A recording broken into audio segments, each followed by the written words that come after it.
great episode of The Sacred Stew. I'm your host, James, and this is my co-host, Anthony. And this week on this episode, I want to tackle the conversation that I've mentioned a few times in the last couple episodes. Is the topic of bloat, ritual in general. But before we get to that, I want to hear what Anthony's up to, what you've been doing over the past week, and give updates and stuff for all of our listeners of everything we've been doing. So what's going on in Anthony's world? Well, I got a new job, but still pretty much just working and coming home for the most part. We just went up to Viking Fest in Yelm. That was super fun. They had a couple Forged in Fire winners selling their goods. I think there was like one runner up. They had a couple tents of like medieval style clothing for the cosplayers, which there's a part of me that's super into that. So that was cool. So a funny story, a guy was trying to sell some brooms, like some witch aesthetic brooms. And he's like, the weave lasts a lifetime. Here, let's give an example. Pull on it. I pull on it, and the thing starts to come apart. The look on his face was amazing. He's like, oh, man, you're strong. Yeah, he said he's never had that happen before. So That's funny. who knows? But and then they did the fight games where, guys in medieval style armor were doing like a round robin tournament or something. I'm not exactly sure what the name of the competition style was, but that was super fun. I don't know what the fighting style is called either. I do know that he said the period was like 12th century. So that was pretty cool. Not necessarily Viking per se, but just the aesthetics and the fights themselves were really intense. And they used real swords and real armor. I love going to the Viking Fest. There's a lot of energy there. I'm not speaking ill of the Highlander Festival, but I was definitely more. I had a better time at Viking Fest. Well, and that's, kind of the contrast of the events is you are entering like a role-playing arena with the Viking Fest, where these are people that this is actually how they live their lives on a day-to-day basis, which I can appreciate and give kudos to, because they're not just weekend warriors. These people actually live their life like that, which is pretty cool. Whereas the Highlander Fest is more of the Scottish traditional Highlander Fest with the dancing competitions. It's more cultural per se, more of a passive way of enjoying your people and your culture and who you're from. It was very different types of energy. So the town that the Highlander Festival was in was founded by Scots, and it's still very much a Scottish town. Almost everything here is wrapped around some type of family line that links back to Scotland and them coming here in the late 1800s and settling the area. That's super cool. So what about you? What's been up with you? Probably you working a lot and doing the festivals. As you know, we were there. The real fun actually at the Viking Fest happened when it closed. And then, all the people afterwards, they had a fountain of mead there. Literally, you could just fill your out of the fountain of mead. It's a really big event for that little small region that it's in. And the people there are really fun. I don't think anybody there, there was no bad incidents that transpired whatsoever during the whole event. But later that night, we ended up telling stories, and they had, as you know, the Skald there that was telling the stories from Snorri's Eddas, and he did a pretty decent job. Their group had invited me to tell a story, and I went in and I started telling the story of Rig and the Rigstula, which I thought was an appropriate story for for the people that were there, because they're not necessarily practicing the old faith, although they obviously have a love for that culture in that environment. So it was kind of more of a reaffirming message just to people who may not even be aware of the old faith, and kind of telling them the old story that of where they came from, and the gifts that were given to us by the gods. Yeah, I got to work on remembering the lay of all wise. That's my favorite one. I don't know what it is about it, but that's one of my favorite ones.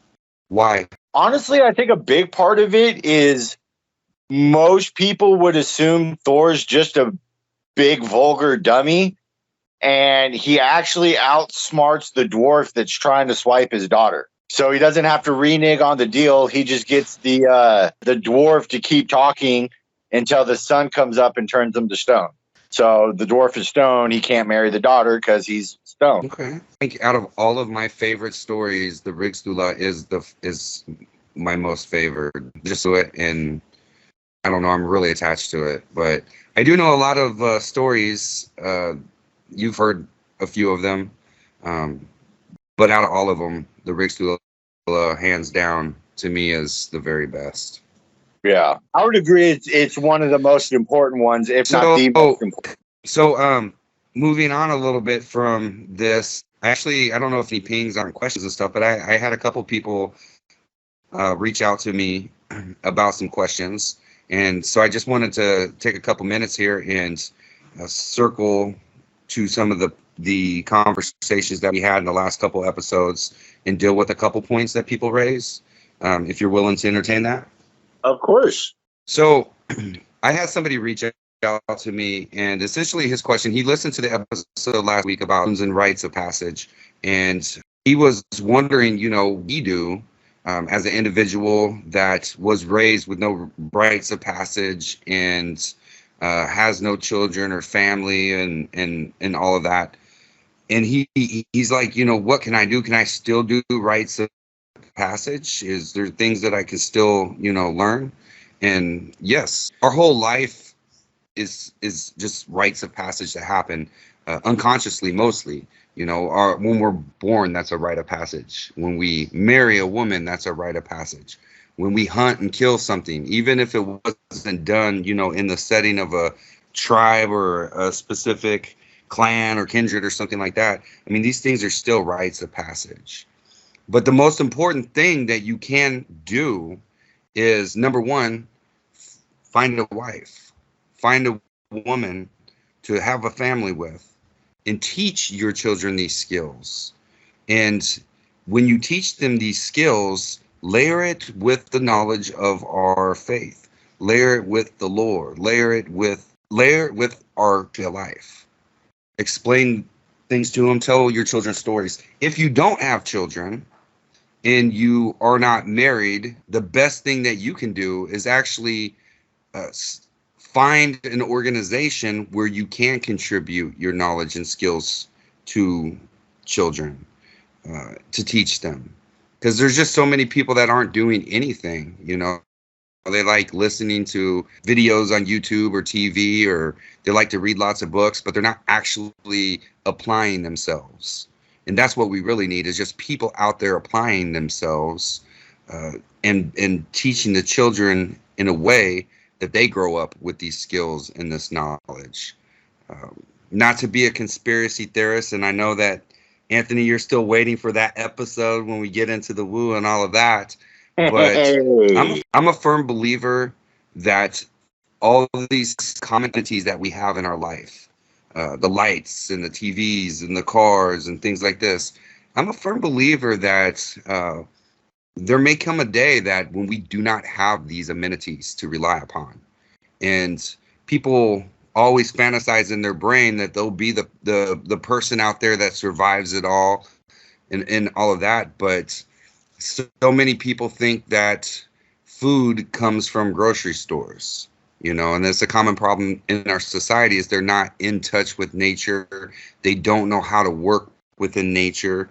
And this is the type of skills and knowledge set that we need to pass down, not just our own knowledge of our faith, but real practical living skills, not made up ones in these universe that they call the internet, but ones that you can actually do with your hands, ones that you can actually feel with your fingertips and smell with your nose. So you're saying my mad Assassin's Creed skills are of no value?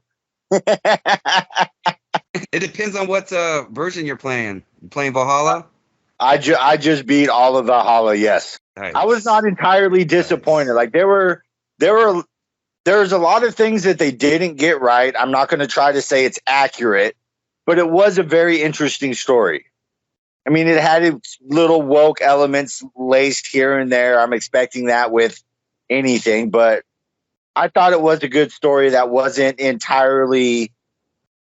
I'm not going to say it was historically accurate, but your character and the interactions you have would have been very accurate cultural things.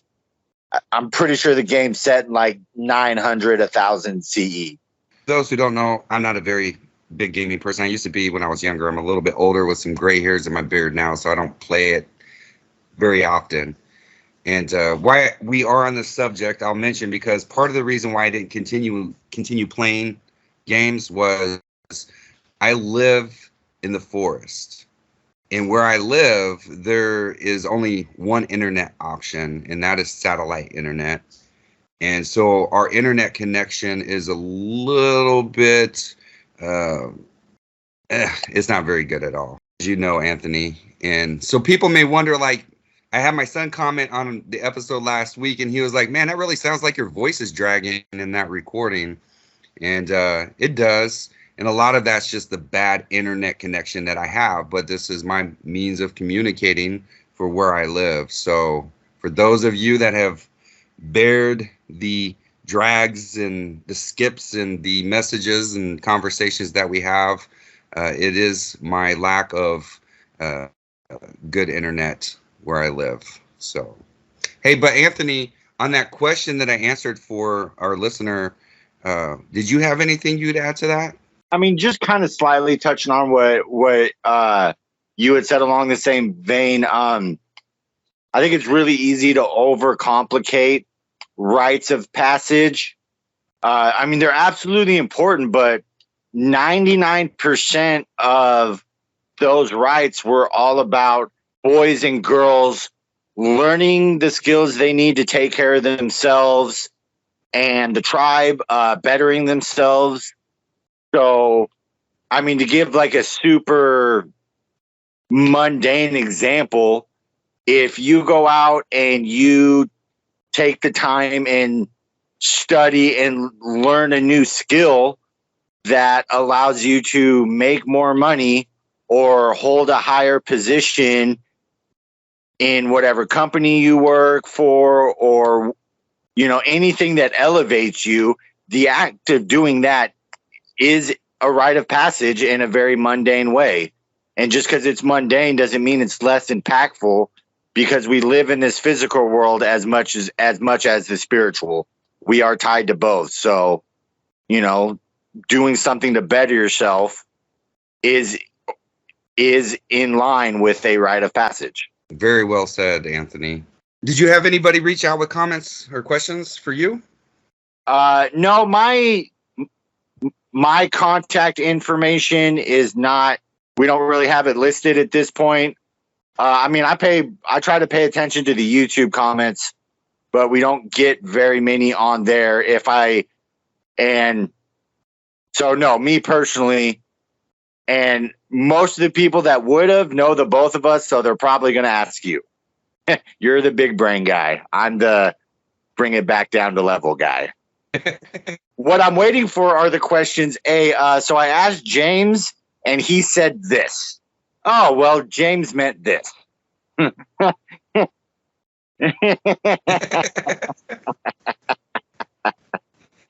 the translator. Yeah. So well, that's what we're saying. I also wanted to bring up the question that Noah had asked, and this is he brought this question up from 2 episodes ago, where I mentioned Lothar and Loki possibly being the same being, and in season 1, I go a little bit pretty in depth with a version of the story of Odin and his relationship with Mimir and Lothar, and him becoming jealous of Odin. And anyways, Noah asked a really good question, and he says, the idea that Lothar is Surt is, there's a pretty good amount of people that say that, even among scholars. But it's hard for him to understand the relationship with Loki necessarily because of Lothar being a progenitor of certain things and certain beings, which is a really interesting point. So I wanted to touch on that a little bit because I can see how that could easily be confused with the family tree that's ascribed to Lothar, and really kind of the lack of the family tree of Loki. But the thing is that Lothar's name in the Poetic Edda is only mentioned twice, and it's mentioned once in the creation of Ask and Imla. First time that it's mentioned in the Poetic Edda, it's not actually stated that he's Odin's brother. It's not until Snorri's version of events where he names a Vili and Ve, and he just calls them the brothers of Odin, and doesn't really give a distinguishing factor there. Lothar is mentioned in the skaldic poetry, but it's mentioned in a way that is used as a kenning, as a companion of Odin. So I feel as if there is not actually enough information ascribed to that name Lothar to attribute a certain family tree to him. And there's another interesting thing with the skaldic poetry in the Rima Lokror. There is a reference where the name Lothar is used in reference as a kenning for Loki. Now, that was written after Snorri's time. But here's the thing, is either Snorri, he never addresses this issue. So the person that composed that information either had to have been taking something that was common knowledge and utilizing it, and Snorri did not, because he just assumed it was common knowledge that Lothar and Loki were the same. At least that's how the theory goes. So I believe that Lothar is actually the son of Mimir, and that would make him a blood brother to Odin. And the most sacred of relationships that we know of from tradition is that between an uncle and a nephew. And Odin was the nephew of Mimir, and Mimir took him as essentially the elevated pupil that he was. And Lothar, being the son of Mimir, becomes jealous of this and begins sabotaging things that we learn about. And we see when Loki enters the story by name that he is essentially, he does good, but he still sabotages things. And Lothar's never mentioned again. So I believe that the trial of Loki is essentially the trial of Lothar when he is essentially bound until Ragnarok, which is a very similar fate to what Surt has. And most people do think that Lothar is Surt. So the connections there for me are pretty obvious, at least in my mind. But I hope that answers your question, Noah, and any other person out there that was questioning, where this theory is, what this theory is based off of. I'm not the person that actually came up with that theory. I believe that the first person that proposed that theory was Ursula Drank. He I think he was the very first one. And then also Dumazel believed that same theory. And then more recently, uh, Halkur Thorgerson proposes the exact same thing. So this isn't a theory that I invented. It's something that's been around for quite some time. Uh, and I believe the argument for it is really strong.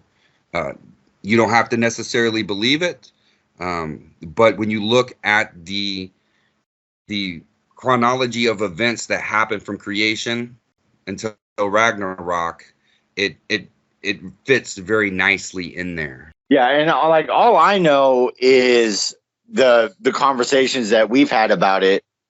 I haven't read the scholars that have proposed it, but on a basic level, to me, it just makes more sense with Mimir being Odin's uncle and Lodor or Loki being the son of Mimir and them being blood brothers that way makes significantly more sense than Odin doing a blood brother ritual with a Jotun that there's always been tensions with. You know, like peace between the Aesir and the Jotuns was always extremely fragile at best. You know, so there being an actual blood relation makes significantly more sense than a random ritual or such a holy ritual with a random Jotun. So Noah, and for those listening, that is the connection there. The name Lothar is only used a couple times, and there is no actual family tree that we can trace back to definitively say otherwise. The other theory that he is not Loki, it is guesswork on both sides, really. But what I would suggest is look at the story and the pattern of the story and see how it fits together. You know, it was very common fashion whenever somebody was banished for there to be name taboos. And I believe that's exactly what happened after the trial of what we call Loki.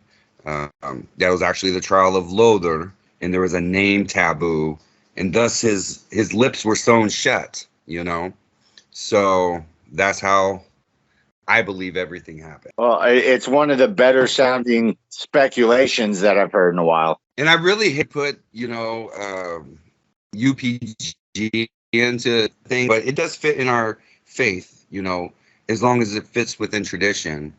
And does this change our relationship to Odin? Whether Loki and Lothar are the same being or not, it does not fundamentally change the characters, what they did, and them rising against the gods. So I'm ready to tackle the conversation on bloat. What is bloat? Why do we do it? What is it for?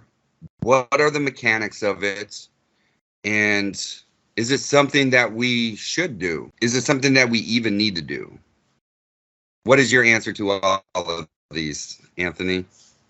Well, my answer is we need both passive and active worship and practice. You know a little bit more on the source history for the importance of bloat.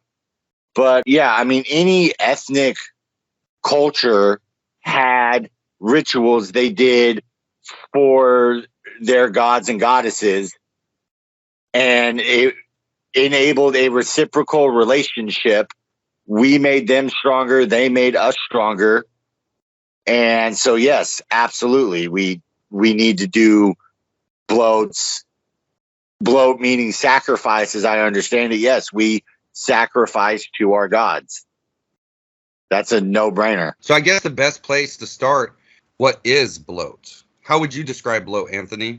The basics that I would describe it is when a person, or more preferably a group of people, come together and give an offering to the gods in return for protection and luck in the coming seasons, or coming times. Very good explanation of it, actually. This out of the Eiffelrunner book because I think this describes it probably the best. We perform Blot as a sacred exchange between Ond and Other. Understanding this is pivotal to our spirituality. As reverent acts toward our power, namely the Nornir, the gods and goddesses, and the Alfar, we perform Blot, or ritual sacrifices, as physical manifestations of our worship. These rituals range from the consecration and offering of an animal before boiling the meat and giving thanks during the feast, to a libation over and into the sacred elements of earth, air, fire, or water. In this holy act, we participate in the sacred exchange between our gifts of spirit, or Ond, given to us by Odin, and our soul, the Other, given to us by Honir. In the act of communicating with the higher powers, the transmission of our will is heard by the gods. As we activate our Other through the inspiration of our own, thus bridging the gap between us and the divine. I think that's a very good explanation of what Blot is. But I don't think it necessarily explains why we do Blot to reestablish that connection. Before we jump into that part, though, would you add anything to that definition there? Me personally, no. I feel like that says more eloquently what I said basically. I thought you said it very well, though, too. But it essentially said the same thing. Why do we do Blot? This goes back to the lore. And we talked about in the first season how the lore is layered. It's layered with history. It's layered with rituals. It explains a lot in there. But you just have to read and understand what is explaining. So the Blot is a cosmological play of the process of creation. Odin was the very first Gothi, and he led the sacrifice of Ymir. And then Nord was the next Gothi, and then Freyr was given that charge. But understanding that doesn't explain exactly why we do that and why Freyr is given governance of that. But there's a story in the lore about Hadding in Svitdag. Svitdag is explained to be a dragon in most renditions of the story. But I believe when the lore references dragons, a lot of times it's actually talking about the sacred bear. The grizzly bear or whatever bear of the region. And the reason why I say that is because almost every time it's describing bears in these stories, they're always in a cave with a treasure, and they have magical powers, and people go on these hunts essentially as a rite of passage. And this is an old tradition that dates back for as far as our folk memory goes. So I am going to start with the premise that Svitdag is actually not in the form of a dragon, although it doesn't matter to the point of the story whether he's a dragon or a bear. But I'm going to stick to the point that he was in the manifestation of a bear. And Hadding, great warrior, goes hunting to go on his rites of passage, and he finds Svitdag, this great beast, and he kills Svitdag. And unbeknownst to him, Svitdag is actually Freya's husband, Other. Freya hears about the death of her husband and that a man had did this. Now remember, after the creation of Ask and Embla, man just lived with little to no concern for the gods or goddesses, or they took not much notice of us as well. Sometimes they did, sometimes they did not. But when Hadding kills the husband of Freya, the gods take notice.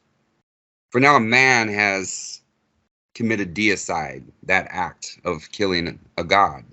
And Freya becomes so outraged at the death that she essentially curses Hatting and the people by saying that may the winds and all the weathers and all the forces of nature be against us, and that no aid will come unless we bloat to them. So Hatting, feeling very proud, goes on, leaves the hunt. Here's the curse of the goddess, is out to sea, and a mighty storm happens. All aboard the ship die in that storm, and Hatting barely clings onto wood and floats safely to a village off of land. And at this village, he is taken in as a traveler and given food and rest. And then the home is destroyed that he stays in, but he survives. As the story goes on, everywhere that Hatting goes, destruction happens. And he goes to the gods and he asks the gods, you know, how he can right this. And they tell him he needs to form to restore the balance of nature for the protection of the gods against the forces of nature that would harm us.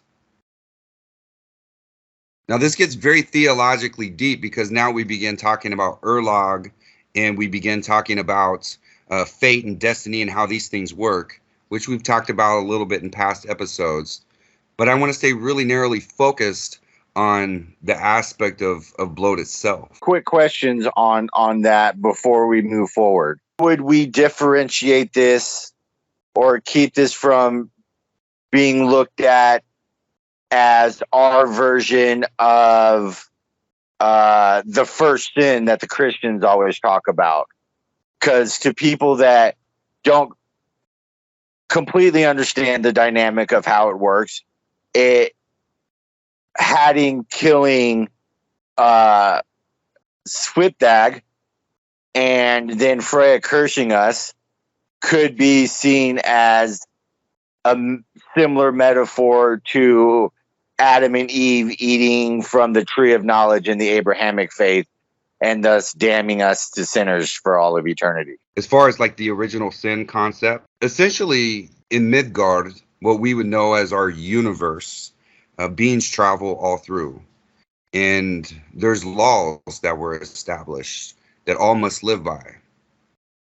And we can look at our Germanic law codes that we know of because they survived over time. They were recorded and they still are around today. And a lot of our laws that we see in European countries today, although based off the Latin versions of these laws, a lot of them incorporate a lot of the Germanic laws into them. So we have always had a concept of sin. We touched about on this in season 1, that sin itself, that word itself, derives from the Proto-Indo-European language. It's a Germanic word. It does not come from the Bible. So these are words that they use in the Bible because when they are trying to teach the Jewish faith to the European folk, they use obviously words in the language that they recognized and understood what the concepts were.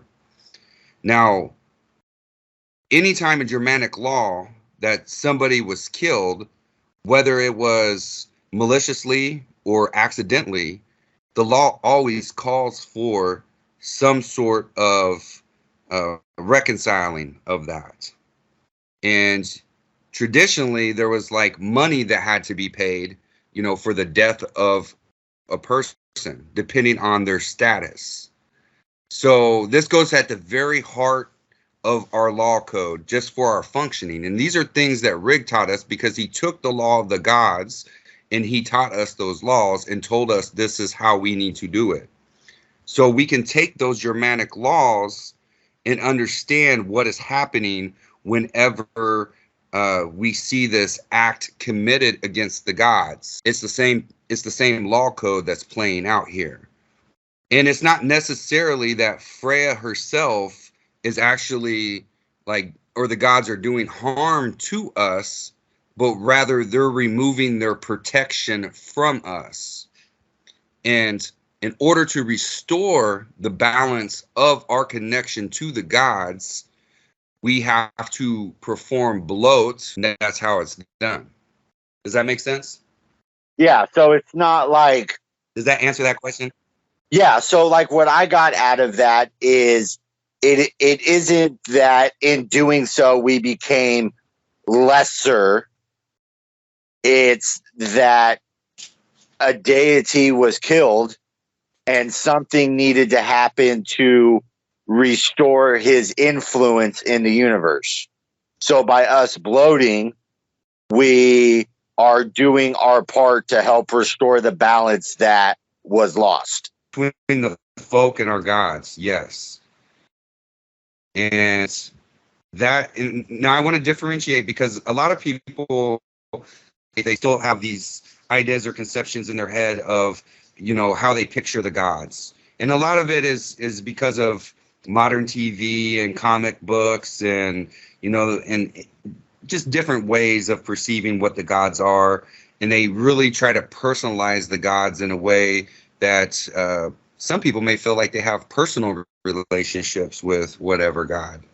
And there may be. I would probably him and haw 99.9% of the time when somebody tells me that. When it comes to the bloat and the offerings and rituals and veneration, there's different levels of it. So you have communal bloats, which is for the whole community. And these bloats, there's 9 of them in the course of a year. And essentially, there's 3 festivals that happen at different points in the year. And at these 3-day festivals, a bloat is performed on each of these days. And these bloats are very specific for very specific types of protection that we're essentially seeking the aid of the gods for to protect us from. And it mostly has to do with like misfortune and luck and things like that. Pestilence, fertility, all of those sorts of things. So we have that happening in the communal level. But then on a personal level, we also can perform bloats, have certain rituals or rites that are very personal to us that we perform. And this may be to the gods. It may be to other sorts of beings or entities. Most often we see this happening with people's own ancestors and family. A lot of homes, that practice the old ways, they'll have an altar or a shrine set up with different family members on it to remember and commune with. This is something really personal. Now, we can also still call upon gods for offerings or bloats on a personal level too. I mean, there's many examples where people would, call upon gods and make oaths to them at different points in events or during battle and things like this. But when I'm speaking of bloat in general, I'm mostly referring to the communal bloats that we perform. And that's mainly what I want to focus on as far as the mechanics of it, how we do it. Does that make sense, Anthony? Yeah, no, makes perfect sense. And it kind of follows the same vein that we've touched on a time or two, where on the communal level, things are done very particular ways for very particular reasons. But there is that room for, on a one-on-one basis, a slightly more personalized or UPG approach would be more acceptable. As far as what you do, as far as what you do on a one-on-one base to commune, there's more variance than what needs to happen at the communal level. And a lot of that actually gets into divination, which is, reading signs, symbols, knowing how to communicate with those things. Let's talk a little bit about the mechanics of the bloats. So as we mentioned already, though, the bloat process, the actual ceremony that's happening, is a representation of the cosmological process in the first sacrifice ever made, which was Odin sacrificing Ymir. And essentially, Ymir killed a Thumla, which was the nourishment, the food for all of the beings that lived at the time. And then when Ymir committed this act, Odin and his brothers kill Ymir and sacrifice him, lay him upon the Horder, create Midgard, and that's what we're replaying through these bloats. Now, there's different types of bloats, and there are some variances to the different types of bloats that you do. But understanding that you're still replaying that cosmological process is important to understand. And we don't sacrifice cats to Thor. We don't do that. That doesn't happen. Oh, that was a great episode, man. I love that story. Yeah. That just started listening to is going to get that reference. So in season 1, I believe it was like episode. It was episode 2. Episode 3? It was episode 2. Okay. I told the joke about how my mom is intellectually familiar with our ways, but there's a lot that she doesn't know. So it was a couple of days before I was coming to your Thor bloat. And I was telling my mom I had plans for the weekend, and she was asking about it. And I was like, well, we're doing a bloat for Thor. And she's like, well, what does bloat mean? I was like, well, bloat means to sacrifice. And she looked me dead in the eye, and she's like, well, what are you sacrificing? And without missing a beat, keeping a straight face the whole time, I proceeded to tell her about how we're sacrificing a cat. And I just picked it up from the Humane Society the day before. I was able to keep a straight face until the look of horror came across her face. And then I proceeded to break down what it actually meant was it a lot of times in the modern age, it's meat or food or something of value offered up to the gods to get a blessing in return. But yeah, this is like a year later, and I still laugh about that. No, it's funny. That story is great. Yeah. So no, we are not sacrificing cats. That's a no-no. But that's a really good thing to actually talk about is, obviously you mentioned that we offer things of value and stuff. Traditionally, for the communal bloats, those 9 important bloats of the year, we would sacrifice very specific gods. For example, with Frere's bloats, the boar is the number 1 offering to give to him. So that would be something that you would do. With Yule, the Thor bloat, the Yule buck, the goat, would be the sacrifice. Odin, there would be the mead sacrifice.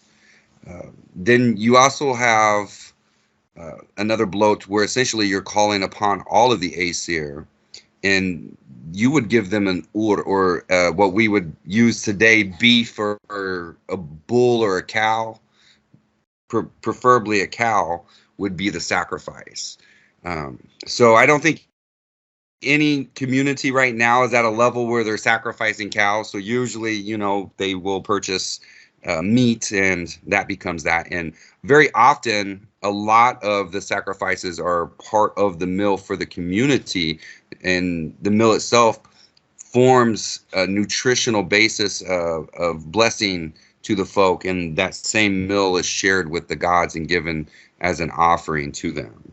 So we're not just like killing whole animals and throwing them in fires or burying. The 4 ways to actually, the 4 things that we use to sacrifice or to make the offering. I kind of hinted to it earlier with something I read. There was 4 very specific ways that we essentially dispose of the offering. So you had 4. The way I always heard it is it was burn it, bog it, bury it, or burn it, and it would transmit it through the air or the smoke. Bog it means to throw it into water, or bury it means to put it in the earth. So those are the ones that That's the way that I'd always heard it.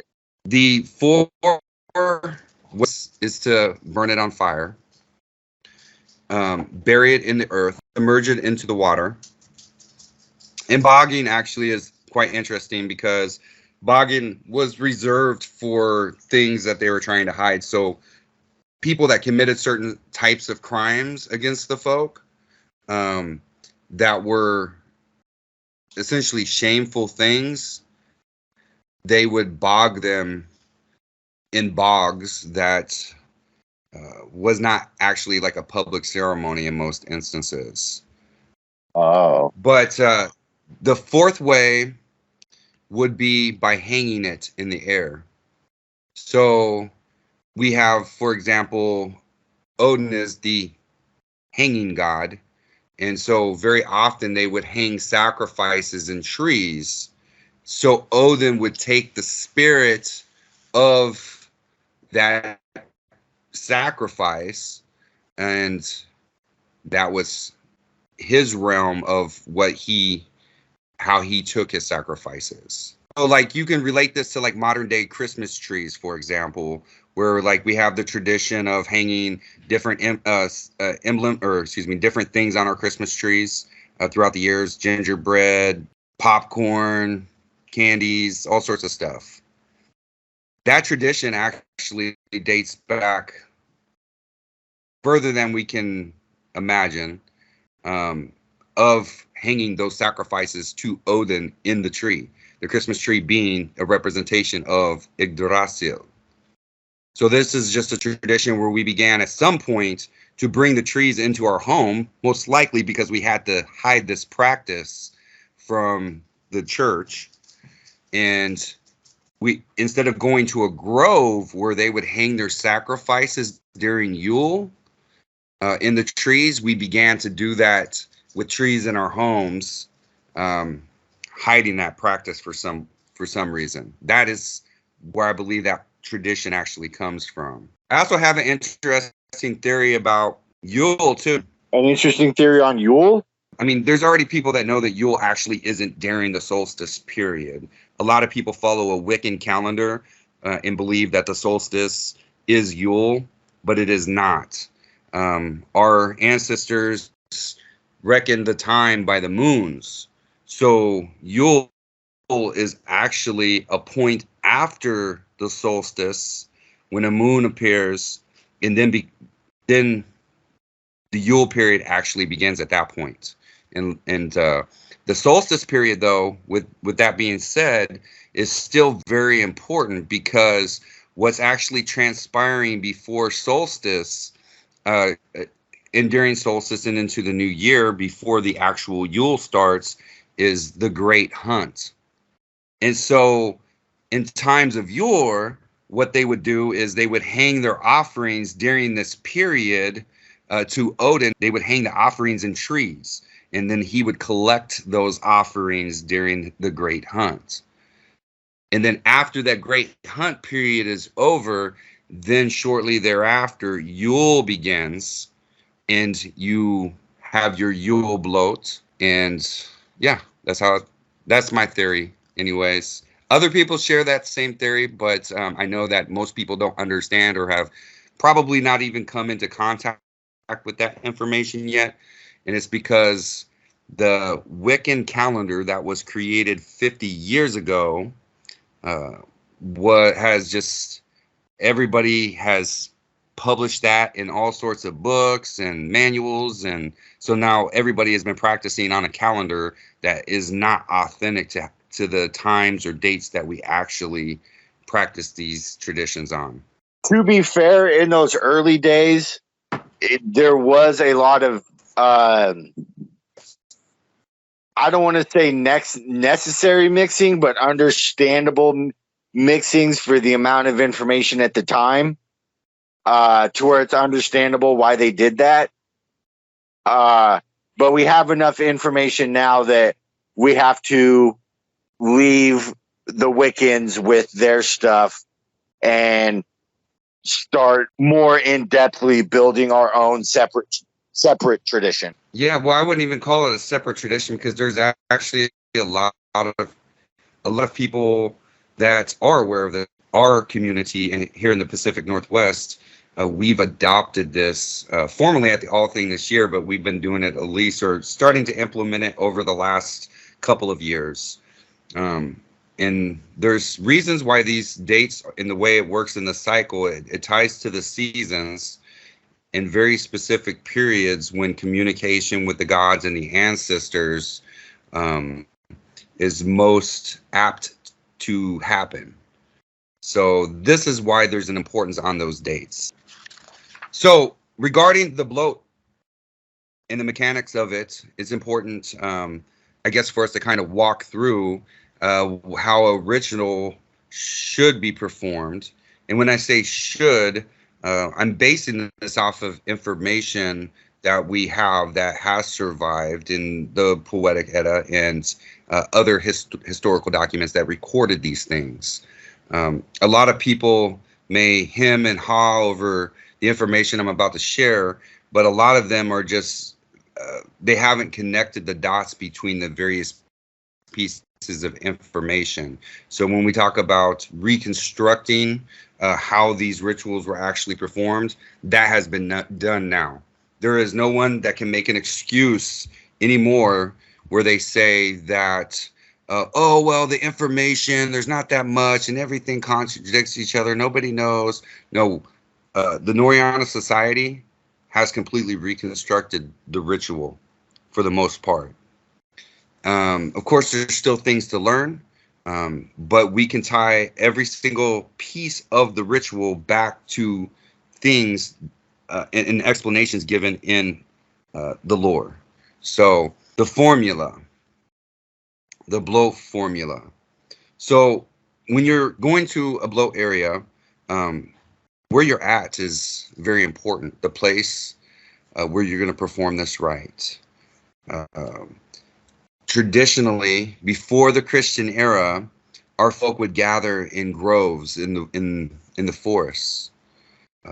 It's not so easy to do that nowadays. Most people don't live in the forest like I do. Majority of people in Western civilization live in big urban centers, and so it can be hard to find places. Over time, when Christianity began to take over, and when I mean take over, I mean actually having physical dominion over the people and enforcing its laws upon the folk.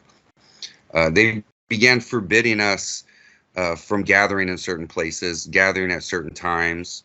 They began outlawing certain words and symbols and signs. So when this is happening, they're actually going to some places and destroying our sacred groves and our sacred spaces like Uppsala.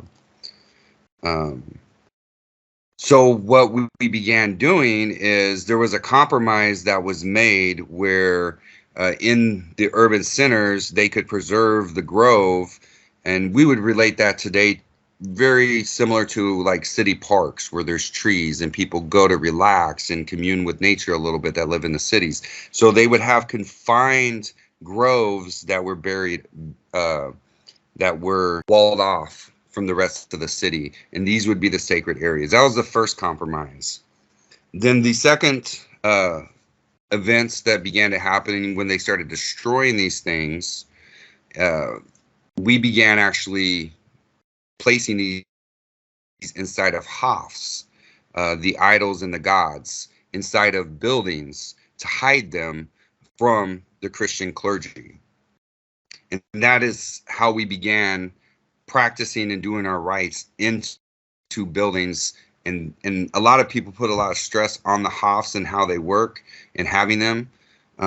But I personally believe that we need to get back to the groves. That is where we're going to commune with the gods the most powerfully.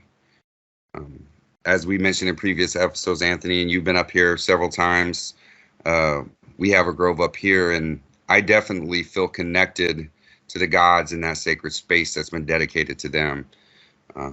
More so than when we've done rituals in my home. We've done rituals in my home with the community before, and it's still good, but it's not the same connectivity feeling that you feel when you're in nature and you can feel nature's energy just abounding. Yeah, I definitely agree. Doing them outside is the bigger deal. But with that said, choosing the sacred area that you're going to do your ritual in is very important. And once you've chosen a spot, you should hallow it. You should sanctify it. You should protect it. We do a hammer rite where, we call on Thor and ask him to protect that space from any ill and banish any ill or harmful thing to us. We do that in the 4 directions, and then again above and below us. So that will create your sacred space. And there is a little bit of a formula to that. And I'm not going to get into nitty-gritty details of the bloat. I just want to work through the mechanics of it a little bit. So would you add anything to that Halloween? Any information or ideas or thoughts? No, I mean, just the only thing that I would say is try to find a place you can do it consistently, because that repeated act in that one spot is going to build a stronger power and a connection during your bloats if you're able to do it in the same spot repeatedly, if it's possible. Very good. Yeah, very good point there. I wouldn't go as far to say if you can't do it in the same place to just not do it, because to a high degree, I feel like the act itself is what is the most important, but the frosting on the cake is being able to do it in the same spot repeatedly. Absolutely. That was that continued connection, and it makes it stronger, energy-wise and luck-wise too. And also another important thing to bring up when we're talking about sacred spaces that you build is the people you allow in your circle. It's very important that people that are noble people of good virtue, that aren't going to bring bad luck upon you. Because during the bloat, it is a communion between the folk in that circle with the gods. And if there's somebody there that will piss off the gods, for lack of a better way of saying it, or somebody there that will break oaths or do something that causes harm to the community, the circle that you're in, your luck is tied with them. So here in the Pacific Northwest Wolfpack, we are very, very focused on making sure that people are vetted, that are people of good moral character.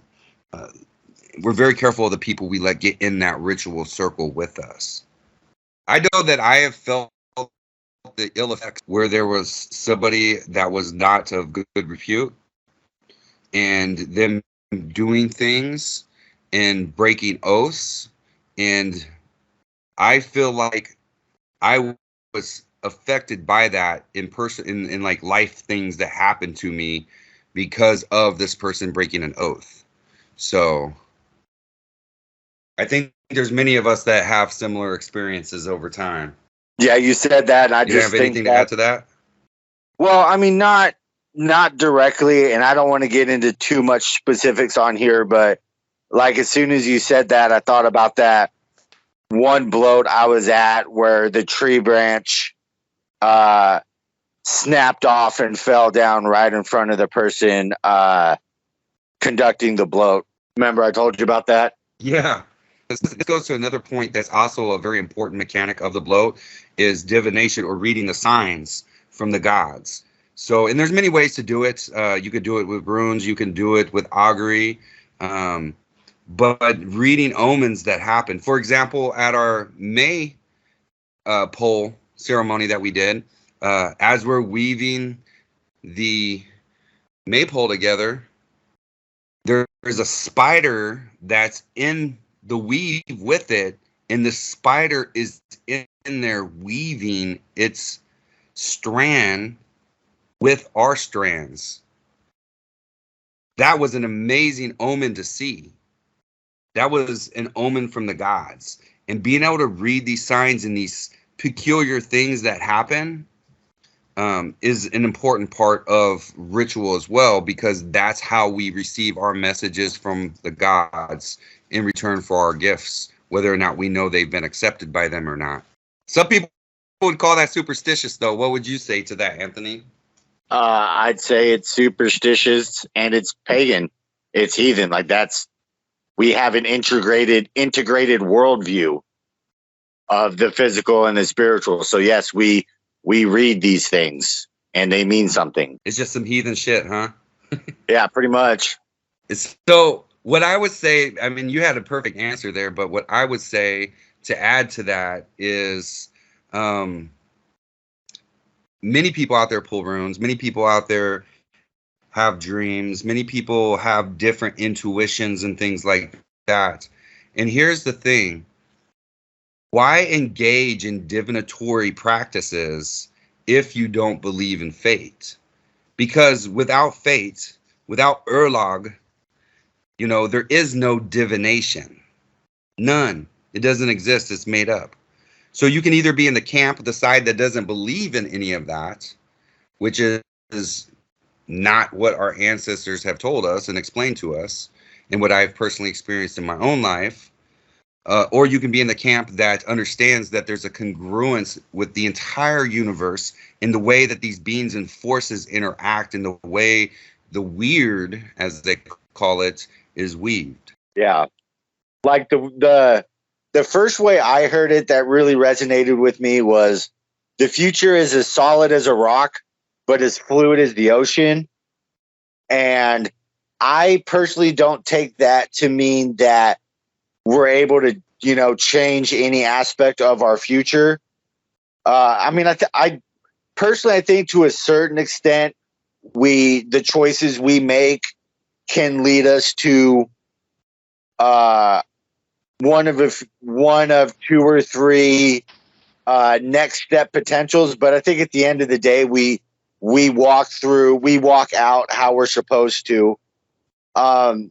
With the ocean metaphor, though, I really look at it as you might see certain parts, but you're never going to see the totality of it. Like what you see on top is less than 1% of what is completely going on. Yeah. less than 1% for sure. Yeah. So moving on, after the sanctifying hallowing of the sacred space that you're going to perform this ritual in, and as I mentioned, there's other aspects to all of this, but the next important part to do is the calling of the god or the gods or the goddesses, and asking them to hear you. So we have the hallowing of the sacred space, and then the calling of the god or goddesses and asking them to hear you. These are all mandatory aspects of the mechanical aspects of Blot when you're performing it. After calling upon the god and asking them to hear you, you then do your bidya. And your bidya is your ask. It's an old, ancient Germanic tradition that we believed in a gift for a gift. This comes from the gods themselves.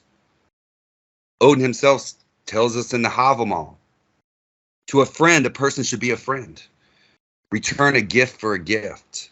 See this in the rune Gabo, the concept of exchange. If something is given, something must be received.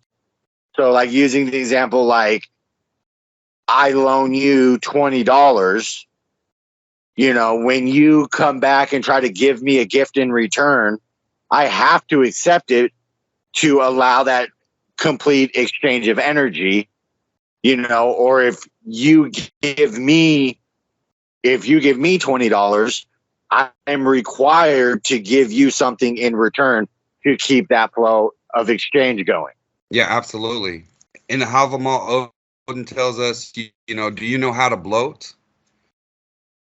And then he explains to us, don't bloat too much, don't offer too much. And then he says, at the same time, don't ask too much. So he's essentially telling us to make an even exchange for the ask.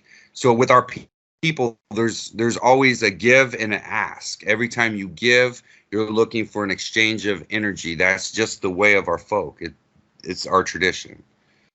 So that's what we're doing after we ask the gods to hear us, is we're performing the bidya. We're giving the ask to the gods.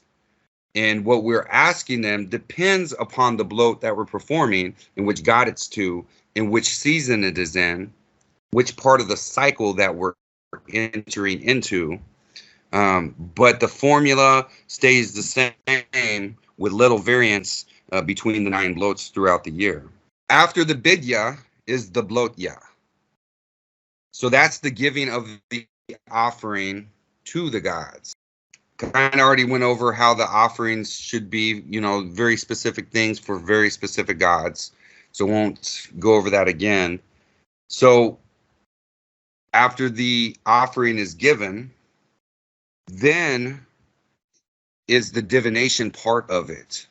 The reading by the Gothi or the Bloth Mother of whether or not the offering has been accepted by the gods.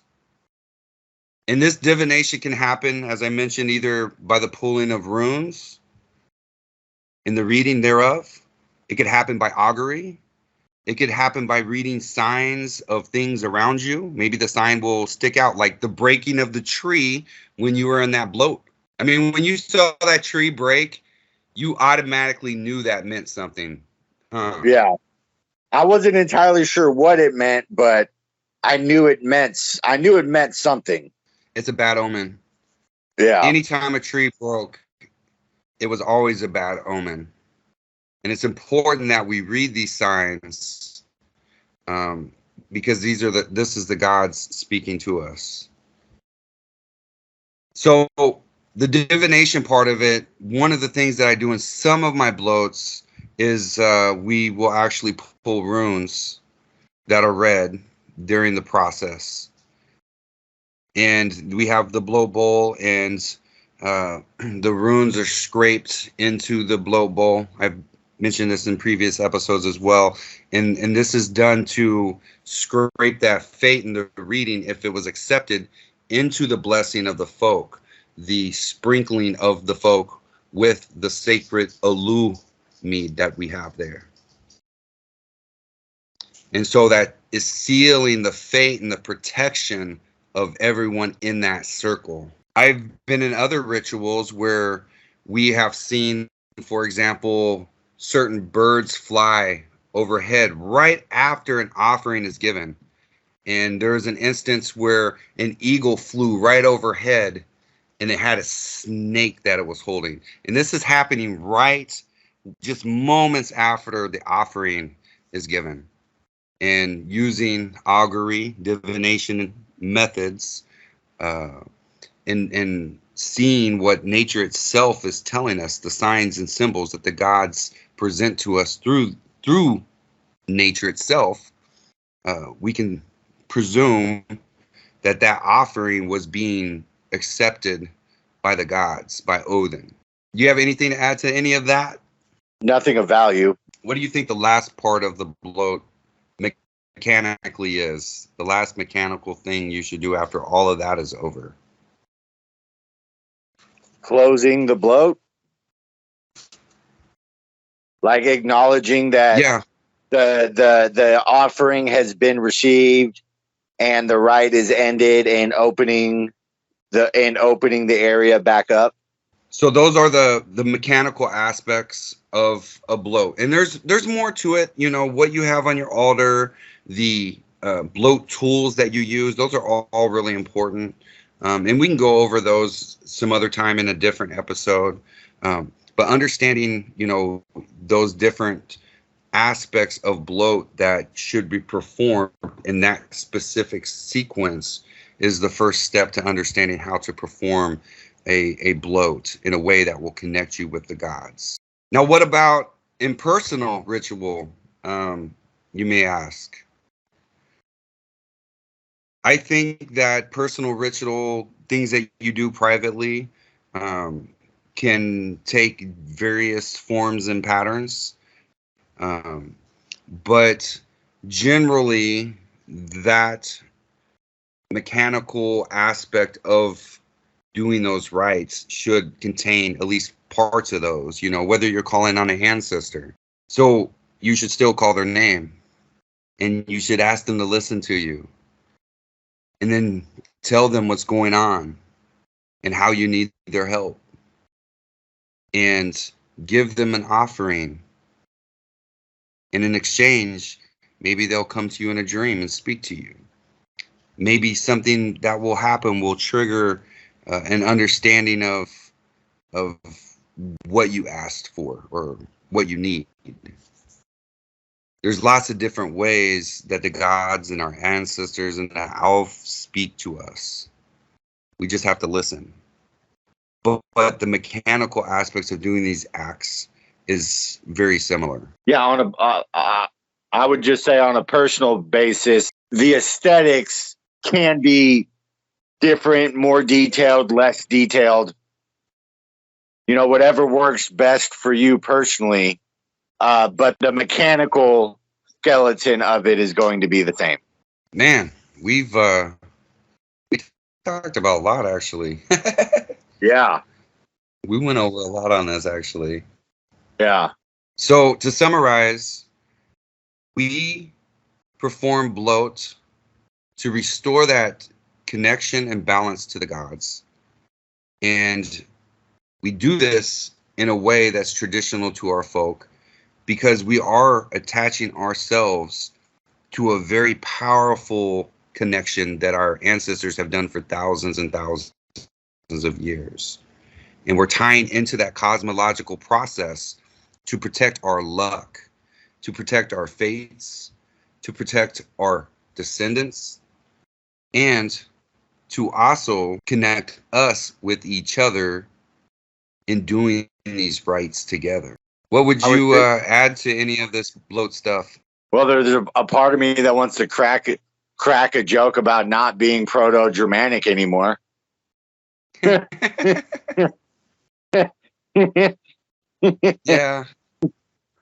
Well, but James, we're in 2022. Yeah. Yeah, it's funny is because they, certain individuals or groups or whatever they are always like, we're in 2022. We're not, living during the Viking age or whatever age period. And then neither am I, but I'm practicing and connecting to the gods the same way that my ancestors did. That doesn't change. I still live a life. I still work and have kids and family and go to football games and drive cars. I mean, what exactly are we trying to change here? But, it's just like we were saying, anybody that's looking to change tradition from how we do it, we should always question that. And in most instances, steer clear of it. Even if you have to practice these things, the traditional way in your homes by yourself, that's more powerful. That's more powerful than being in a community. The community is still important. And most of the time when you encounter things where people are changing like tradition, it's usually on an organizational level. So I never ever like blame the members, the general lay of the membership of any type of organization that does that thing, I would just say that they're misinformed, or maybe they don't understand something if they don't question it, which is very common today because people are coming to this faith and they're just looking for answers. And unfortunately, there's a lot of misinformation out there. But I will tell you this. Our ancestors didn't go to churches. Our ancestors didn't wear Jewish shawls. And, especially when they performed the rites to their gods, they definitely didn't change the things that the gods taught them. Specifically, the faith that Rig taught us to help us build our communities. So, with that said, I will say that networking, no matter what the individual is into, you should never hate or dislike. People can disagree on things. And you should still continue to network and still continue to grow and expose people to more information. If you have people that try to limit your information on what you can hear or read or see or be a part of, question that. It's usually like a cult of personality, somebody that's more interested in their own fame than for the benefit of the folk in whole. More interested in being right than doing right. Yeah, absolutely. So I hope in this episode we have given everybody some good information on how to perform blow, why it's important, how it's done mechanically. In future episodes, I do go into more specifics and different details. Those in the Pacific Northwest region, if you're interested in learning how to do these things, most likely you know how to contact me and connect with me. We can certainly do that, arrange some time, maybe put a workshop together, go over these things. But I hope everybody out there listening that I don't know and won't connect with, that you find value in this information, and it helps you deepen your connection with our gods and our folk. So saith the High One, it is better to ask for too little than offer too much. Like the gift should be the boon. Know how to stain them and know how to wield them. Know how to ask them and know how to bloody them. Know how to send the offerings and know how to sacrifice them. All right, everybody, this has been The Sacred Stew. I am Anthony. My co-host is James. Y'all have a good night.